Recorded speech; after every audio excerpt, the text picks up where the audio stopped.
Olá pessoal, tudo bem? Espero que esteja estudando bastante. Sou o professor Wagner Vanderbroek da Unespar de Campo Mourão. Nós vamos ver como que nós tratamos a depreciação para efeito de contabilização de custos. Eu vou deixar dois links abaixo desse vídeo sobre amortização, depreciação e exaustão. Amortização para pesquisa e desenvolvimento de novos produtos, exaustão, por exemplo, para reservas, jazidas, florestas. Mas vamos falar sobre depreciação, que entendendo a depreciação fica mais fácil então fazer a contabilização, ok? Bom, então vamos lá. O que é a depreciação, afinal de contas? É uma perda econômica decorrente do uso ou da obsolescência. Então imagine um caso hipotético qualquer aqui de um veículo. Lembre-se que o veículo, quando eu compro, eu lanço no ativo, porque não é um investimento, e esse veículo, à medida que entra e ele está disponível para poder ser utilizado, eu começo a fazer depreciação. Lembrando que a depreciação ela é facultativa, mas é interessante que se faça, especialmente as empresas que estão pelo lucro real, porque ele aumenta o custo. Aumentando o custo, consequentemente, reduz o lucro, e reduzindo o lucro, que é a base de cálculo para efeito de imposto de renda, você paga menos imposto de renda. Então, por isso que ela é facultativa, porque ela acaba tendo uma redução na economia de custo. Bom, então quais são os critérios que são aceitos pela legislação do imposto de renda no Brasil? É a linear, então esse é o critério fiscal, é a linear. A linear como é que é? Você divide o valor do bem, por exemplo, esse caso anterior que eu mostrei, um veículo, ele é depreciado em 60 meses, né, que são 5 anos. Então 120 divide por 60, você teria uma cota mensal de depreciação de R$2.000. Esses R$2.000, então, é o reconhecimento da perda econômica. Esses R$2.000 vão se acumulando até chegar no valor de R$120.000. Ele não pode ultrapassar o valor de R$120.000. Mas a legislação permite que eu use métodos acelerados. O que é esse método acelerados? É quando eu trabalho mais de um turno de trabalho. Então, por exemplo, eu tenho uma máquina de produção que eu trabalho 2 turnos de 8 horas, com 2 grupos de pessoas, por exemplo. Bom, nesse caso, a legislação permite que eu use o fator de multiplicação. Então, de acordo com o decreto 9.580, no artigo 323, ele diz assim, um turno de 8 horas é inteiro, ou seja, é normal, não muda nada, ele continua sendo a cota normal. 2 turnos eu multiplico por 1,5, é um inteiro e 5 décimos, e 3 turnos são 2 inteiros. Então eu fiz uma tabela aqui, por exemplo, um turno de 8 horas, 2 turnos, 3 turnos, né? Obviamente que termina com 3, porque 3 vezes 8, 24, não tem mais turnos para poder fazer no dia. E o fator é 1, 1,5 e 2. Aí a pergunta é, mas por que não é 1, 2 e 3, assim como são o número de turnos? Porque lembrando que a depreciação, ela combina então uso e obsolescência. Então nesse caso, os equipamentos estão sendo utilizados. Então o uso está acontecendo. Mas a obsolescência, que é a tecnologia, né, a defasagem tecnológica, isso não está acontecendo. Bom, então nesse caso, imagine o seguinte, que um bem qualquer aqui tem uma cota mensal de R$1.000. Se esse bem foi trabalhado mais de um turno, por exemplo, 2 turnos, eu posso multiplicar por 1,5. Então, em vez de usar R$1.000 a cota, eu uso 1.500. Isso é bom? Sim, é bom porque ele aumenta o custo do meu produto, lembrando que isso aqui, no caso da produção, ele vai compor o custo do produto junto com matéria-prima, com mão de obra, com CIF. Então ele vai aumentar o custo de produção. Assim, quando eu vender ele, eu teria um lucro declarado menor.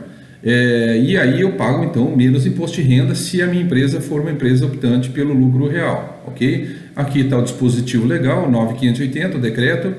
Bom, e quais são os modelos gerenciais acelerados que não são aceitos pelo imposto de renda? Bom, eu tenho, por exemplo, um caso aqui pelo valor real, tá?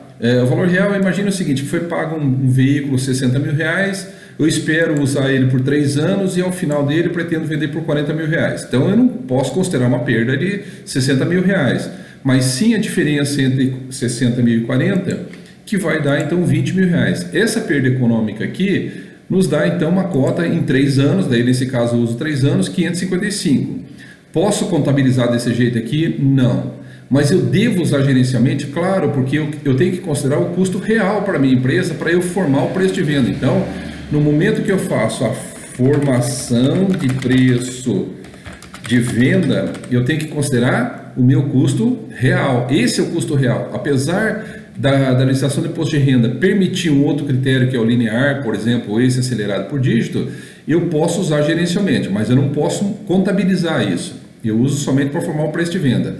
Eu tenho outros critérios, por exemplo, aqui volumes produzidos, né? Esse volumes produzidos, uma máquina estimando que uma máquina, por exemplo, ela foi paga R$300.000, espero vendê-la por R$120.000, e aí eu tenho uma perda no período aqui de R$180.000.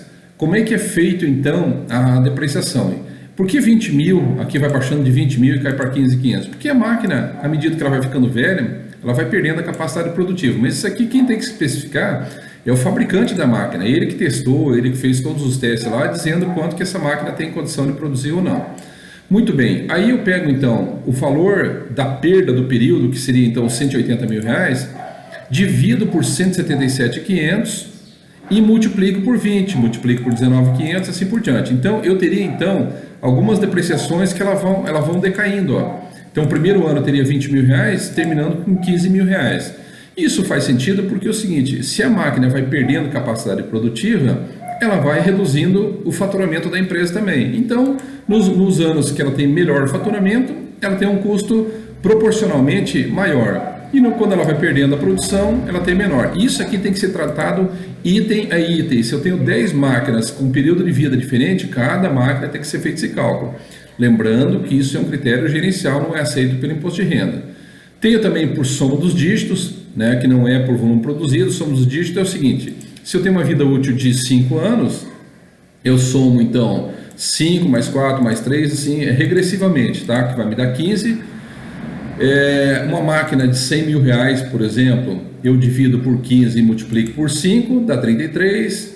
O segundo ano, divido por 15 e multiplico por 4, e assim por diante até fechar o valor de R$100.000, que é o valor do bem, ok? Bom, esse mesmo critério aqui, eu posso considerar, em vez de anos, meses também, né? É a mesma forma, eu pego 60, 59 e assim por diante, tá?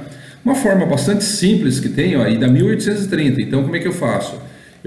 Vejo que deu 1.830, eu pego 200 mil, dividido por 1.830 e multiplico por 60, e ele vai reduzindo, chega ao final, ele tem um valor bem pequenininho aqui, ó, não é?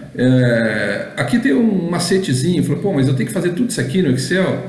Se é 60 meses, o que eu faço aqui? Eu pego 60 e multiplico pela sua metade, que é 30, então 3 vezes 6, 18, dá 1.800, mais a sua metade, que dá 1.830. Então é 30 vezes 60 mais 30, né? É uma forma mais fácil de fazer, tá? Então, lembrando como é que é feito o cálculo, eu pego então o valor do bem, 200 mil, divido por 1.830 e multiplico por 60. E repito isso, eu vou multiplicando por 59 por 58, tá? E esse critério gerencial também aceita. Então, assim, modelos gerenciais, eles são importantes para eu formar o preço de venda, para tomar decisão, desde que eu respeito o critério fiscal. E como é que contabiliza isso? Então, eu teria que lançar debito, então, despesa ou custo com depreciação e credito, então, depreciação acumulada. Essa depreciação acumulada, ela é uma conta redutora ou retificadora do ativo, tá? Então, apesar dela estar lá no ativo, ela é uma conta credora. Então, por exemplo, se o valor da depreciação aqui deu R$2.000, eu debito 2.000 e credito R$2.000 aqui, tá certo?